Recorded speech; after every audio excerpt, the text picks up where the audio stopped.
And now David has found himself a wife who reminds us all that love really can conquer any circumstance. The room laughed. Amara smiled, because 100 people were watching her, and the alternative was giving them the reaction they wanted. That single sentence, spoken at her own wedding reception, became the quiet instruction manual her husband's family followed for the next 15 years. What none of them knew that night is that one day, the woman they decided was beneath them would be the only person on earth who could save the life of the woman who said it. This is that story. 15 years ago, Amara Bennett walked into a family that had already decided who she was before she said a single word. She was 26 then, a nursing assistant working double shifts, driving a car with a check engine light that never turned off. She fell in love with David Whitfield by accident, in a hospital waiting room, where he watched her comfort a stranger's crying father with no expectation of anything in return. He proposed 8 months later. Diane Whitfield, David's mother, did not come to the engagement dinner with warmth. She came with a lawyer's card, placed beside Amara's water glass before appetizers arrived. "Just in case you two decide to be sensible," Diane said, smiling the way people smile when they want a room to notice their control rather than their kindness. A prenuptial agreement isn't an insult, dear. It's a formality. For people who have something to protect. Amara had nothing to protect. That was precisely the point being made. She signed it, not because she agreed, but because arguing over money before marriage even began felt like poisoning something before it had a chance to grow. David squeezed her hand under the table, silently apologizing for a mother he never quite learned how to stand up to. That silence would become the second marriage Amara didn't know she was entering. At the wedding reception, Diane rose to give a toast and delivered the line that would haunt the next 15 years of Amara's life. Something in Amara's chest folded quietly that night and never fully unfolded again. First, though, she had to survive the years that followed it. It rarely came as one large cruelty. It came as erosion, small, constant, deniable. At her first Whitfield Christmas, Amara spent 3 days preparing a meal from her late grandmother's recipes. Diane took one bite, set down her fork, and said, "How rustic," in a tone that made rustic sound like a diagnosis. She was never invited to family financial discussions, not even ones concerning her own household. When the family estate was restructured, David signed papers at his mother's kitchen table while Amara waited in the car, because these matters, Diane said gently, were just for blood. David never fully participated in the cruelty, but he never fully stopped it either. He apologized afterward, always in the car, always after the fact. "She's just from a different generation. She'll come around." 15 years is a long time to give someone to come around. Amara built a life around the wound instead of waiting for it to close. She went back to school at night, earned her degree, and became a hospital administrator. Respected everywhere except the one dining room that measured worth only in inherited wealth. At the 11th Thanksgiving, Diane invited a food writer to document family culinary traditions. Every dish that year came from a caterer except Amara's, the one dish that was hers.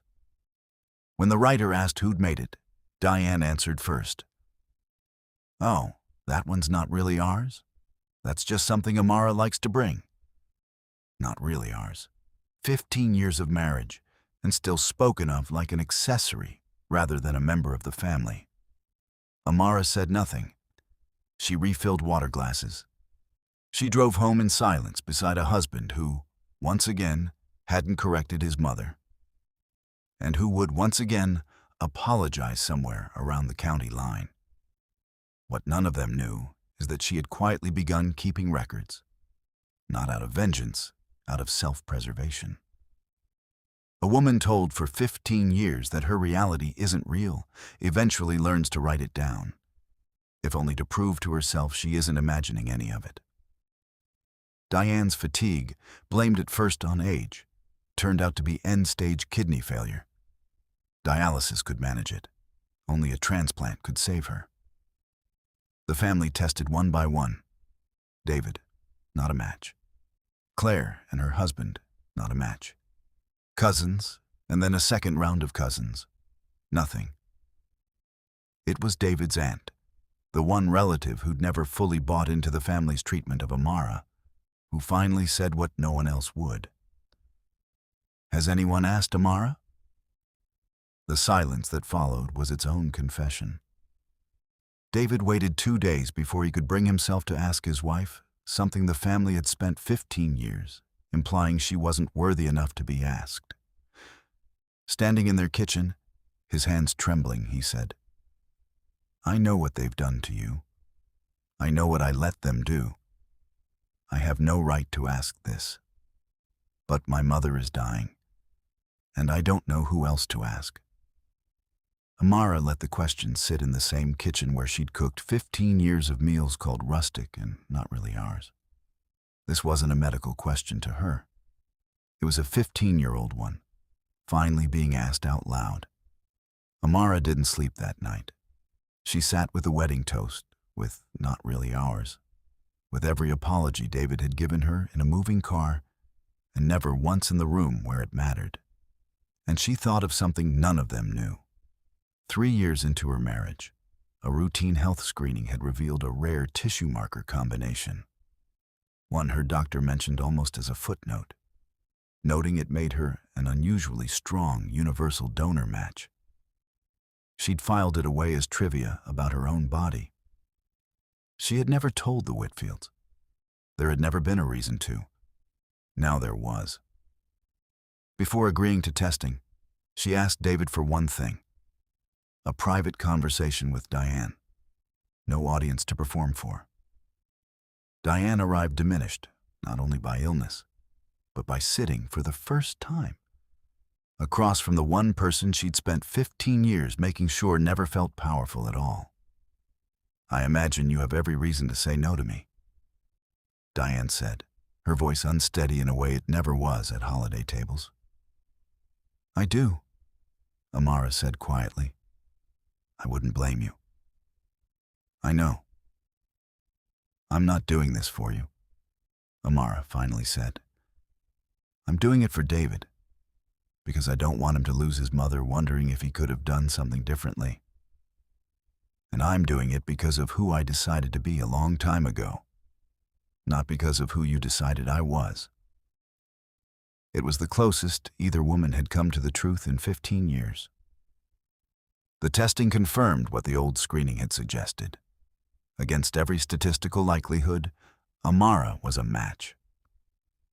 The surgery took place on a Tuesday in early spring. 2 women who'd spent 15 years as strangers sharing the same last name, now connected in the most literal way 2 people can be. Recovery was slow for them both. Diane's body needed to accept an organ. Something quieter in her needed to accept the truth. It came gradually, not one transformation, but 100 small corrections over months. Diane began asking Amara real questions. Her work, her opinions, not just her presence.